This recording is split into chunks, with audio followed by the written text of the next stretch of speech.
Good morning. Today, believe it or not, is Saturday, the 18th of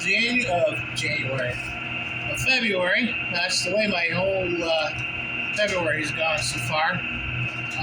Down here to the plant, making sure everything's running good. Haven't been here in 6 days. Well, 5 days. I was down yesterday.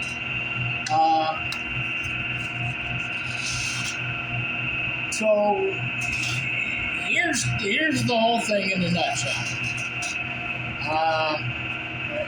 As you know, I've been sick. Still am. I'd like to tell you I'm going to get better tomorrow, but I really don't have any determination on that. It's going to be a while. It's a long process.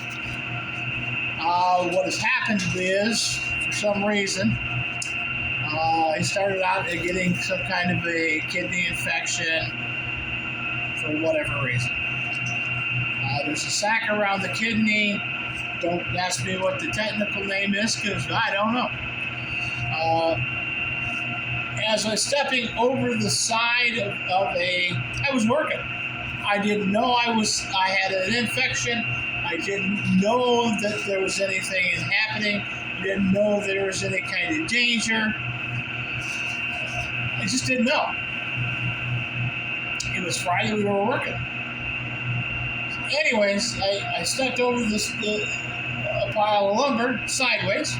You know, it just wasn't a high stack, wasn't a low stack. And what we believe now has happened is I ruptured that sac, kind of like popping a pimple. I popped that pimple inside my body. And we squirted all that stuff inside. Instantly poisoning myself and instantly going into septic shock, as you would.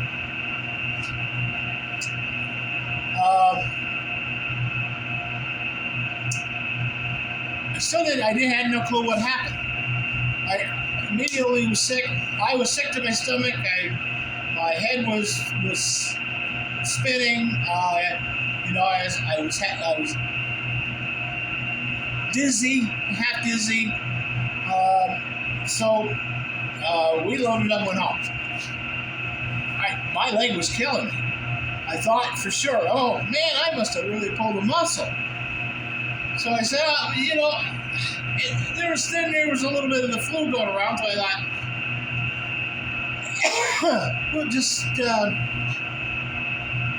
we'll sit down, we'll take it easy for the day, maybe the weekend and just rest and relax, and I'll start to feel better, and like every other time. So that was my plan. I just kept getting worse. Saturday came around. I was so sick that I just didn't have any energy to do nothing. I come down, did my reports, and did my routines, and did the stuff that I needed to do. I didn't even make a video on Saturday. By Sunday, you saw the video that I was capable of making. So my wife, under her insistence, because really she wouldn't have been insistent in putting her foot down, I wouldn't have gone to the hospital because I just got the flu. You know, I just feel terrible, blah, blah, blah. Pull the muscle, I feel terrible.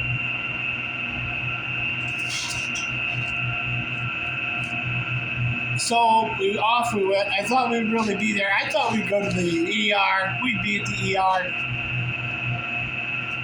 2-3 hours. They go here, take this pill, go home. Until they said, be in this cup. I said, sure, I could be in that cup. So I went into the bathroom and I was moving around. I thought okay.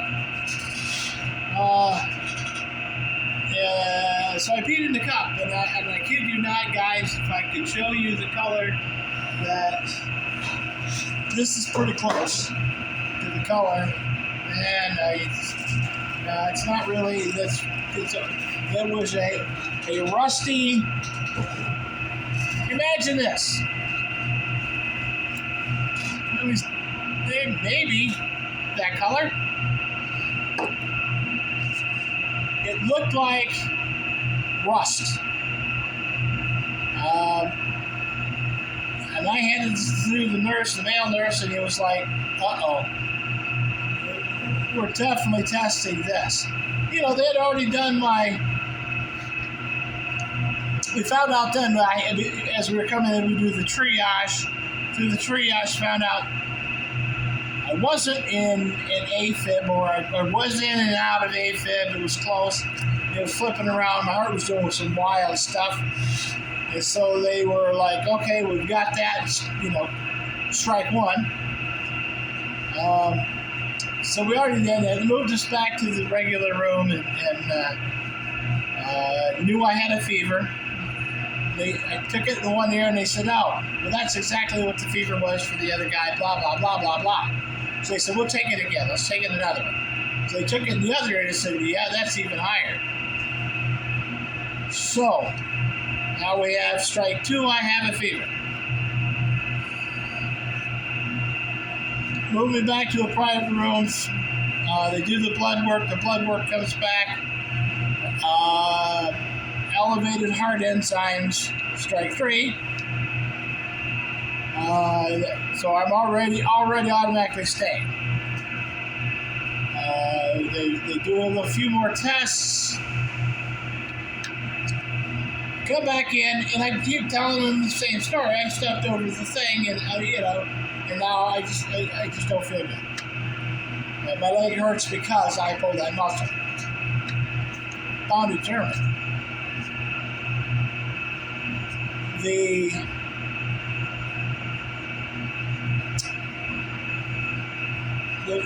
nurse, had me pee in the cup. Saw the cup. He was alarmed at that point, which made me a little bit more apprehensive. We didn't even let the kids know. We didn't let them know we were coming down. What for? We're going to go down and get checked out and say, here, you need to take this pill.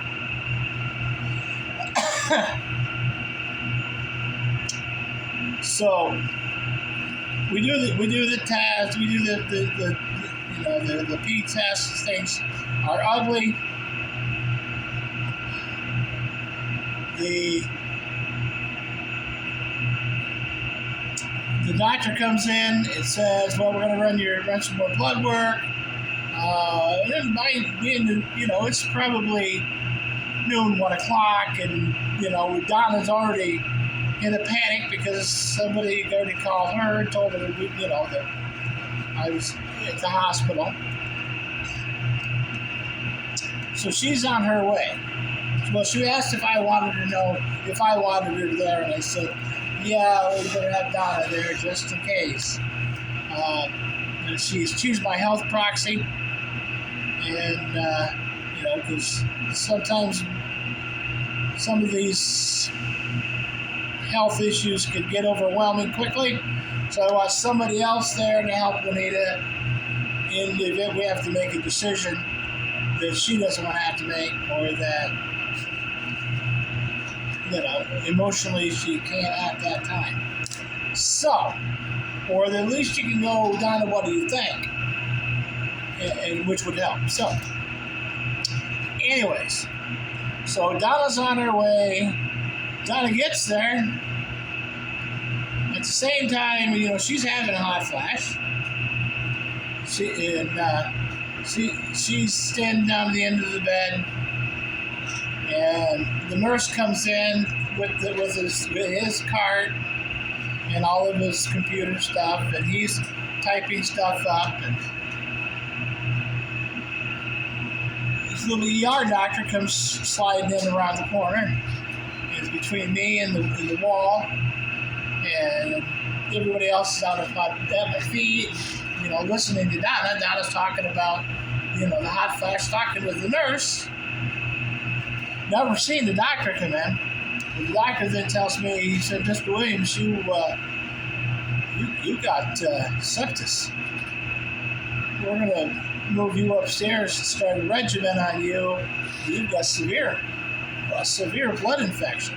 We don't know where the infection is yet coming from, but we suspect the kidneys. So off we go. So they're so anyways.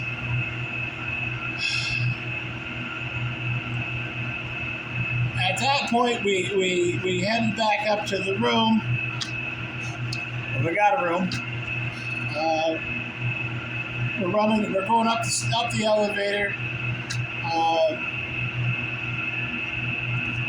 Get into our room, get in there, get comfortable, get situated. They had the IV started downstairs. They continue the IV. No, I didn't need any. Didn't ask for any oxygen. Didn't want any. Didn't want any of that. Fortunately, because of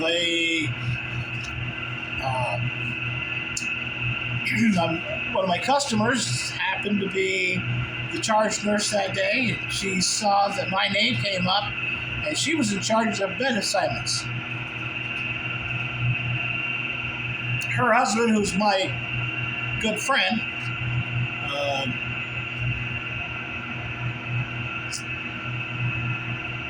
actually just said, he came out of that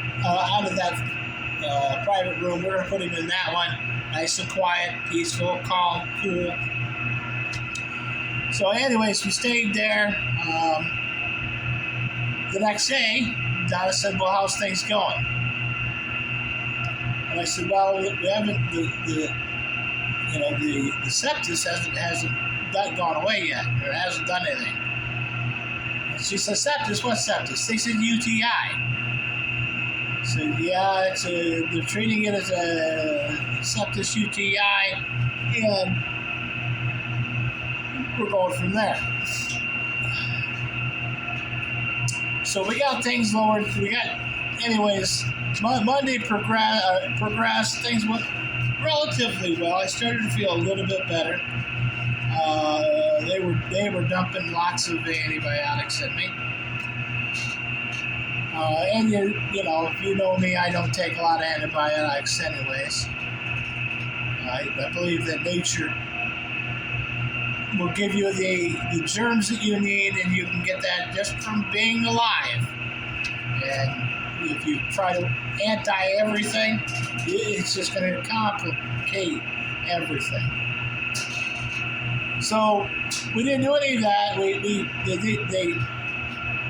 Monday came through. Everybody. We didn't do any testing. We just stayed right there. Stayed in the room. By Tuesday morning, I had a lump, and I couldn't hardly stand up. Couldn't understand it. I complained about it, but everybody else is looking at everything else. Meanwhile, kidney doctors are coming in saying, hey, you know what, we found some stuff that we need to look at. There's also something that we got to look at down the road, and that doesn't look healthy and promising. But anyhow, so we moved on from there. I went to they checked everything out there. I'm going to slow down a little bit. Tuesday, finally, the fever started to reduce. Things started to look better. This fever was coming down slower and slower. And, at some point, Tuesday night into Wednesday morning, the fever broke. And I felt much better. I was almost back to my normal self. Couldn't breathe. Still having trouble breathing.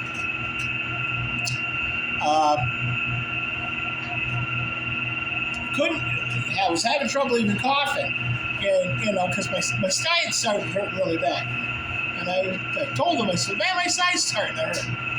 And nobody, they went, oh, okay, blah, blah, blah. So Wednesday comes around, late Wednesday afternoon. The doctor comes in and said, the hospitals, the kidney doctor said, we're going to just sign off here at this point. We think we can go home. I'm like, great, that's fantastic. I'm going to go home.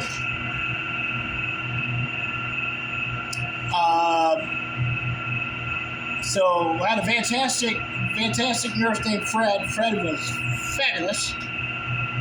Fred came in and started checking me, and I said, my hands are really, really, they feel funny. He said, what do you mean funny? I said, they tingle, they hurt, they got like you've got needles stuck in them. And he said, well, let's check it. So I held them up, and you could see between the white of my knuckles. I held them up like this. And you could see between the white of the knuckles how red, beet red, the bottom of my palms were. It was like, uh-oh.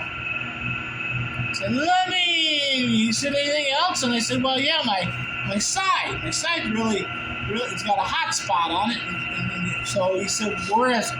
So I showed it to him. And he said, and he pushed down, touched down, and he said, yeah, it's kind of hard and tender. I said, yeah, it's real, So he said, well, Dr. Posada is 2 doors down. He said, I like him. He's really good. He said, one of the hospitalists, I'll go get him.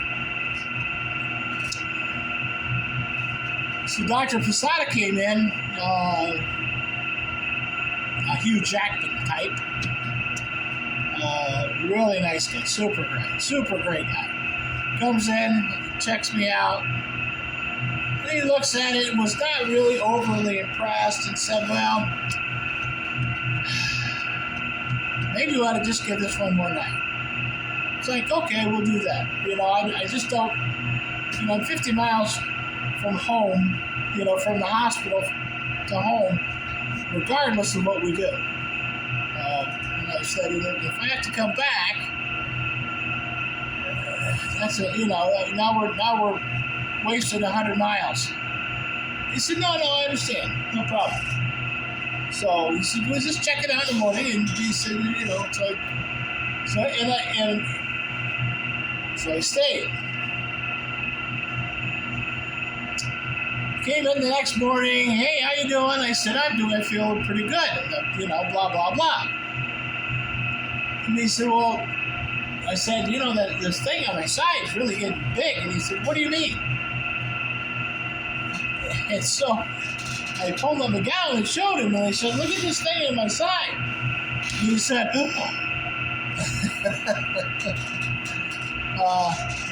so he got out his crayons, and he started drawing it. And he said, it's mean and ugly. He said, we're going to give it this last dose of this medication, of this antibiotic. If it doesn't do anything, we're going to change. So I said, okay. So anyways, we waited. When he came back, it was bigger. So he said, okay, we got to change medication. He said, we're going to go aggressive. We're going to do, he said he ordered a new CT scan done so he could see the side. And meanwhile, we're still trying to figure out what happened here. He had a theory about a bug bite, which would made perfect sense. But we couldn't find any marks where anything bit me. So we're back and forth trying to figure out anything. And we do the CT scan. It comes back and says, got it. Know exactly what happened. I don't know why it happened. I don't know where it started, but I can tell you what happened. So that's where we know that as I stepped over that sidestepped that stack of lumber. I ruptured that. Where the cellulitis came from, he said it could have been there. It could have been. You could add cellulitis. Right there at that area, because there was a scar, a little scab right there, and he said, that could have been cellulitis. We made the conditions perfect for it. You were sick. You were lethargic. You had no energy. All of your white blood count was 2,100, which is like nothing. So that was his perfect expansion point at that point. For the other one to show its rear its ugly head, which took a complete different set of medications to work on. So that's where we're at today. I don't know how your day's gonna go, but I'm hoping mine gets better. But I'm feeling better. I'm still weak. I'm by far no way close to 100%. But I'm sitting here at the power station, running my reports, getting my stuff done that I need to get done. So, I have good friends out there who have picked up the phone and called people and started prayer chains. And there was a time when this week where it probably was as close to death that I've ever been in my life. So, those guys, appreciate you. Everybody that prayed for me, I give you a thank you. Continue to do so.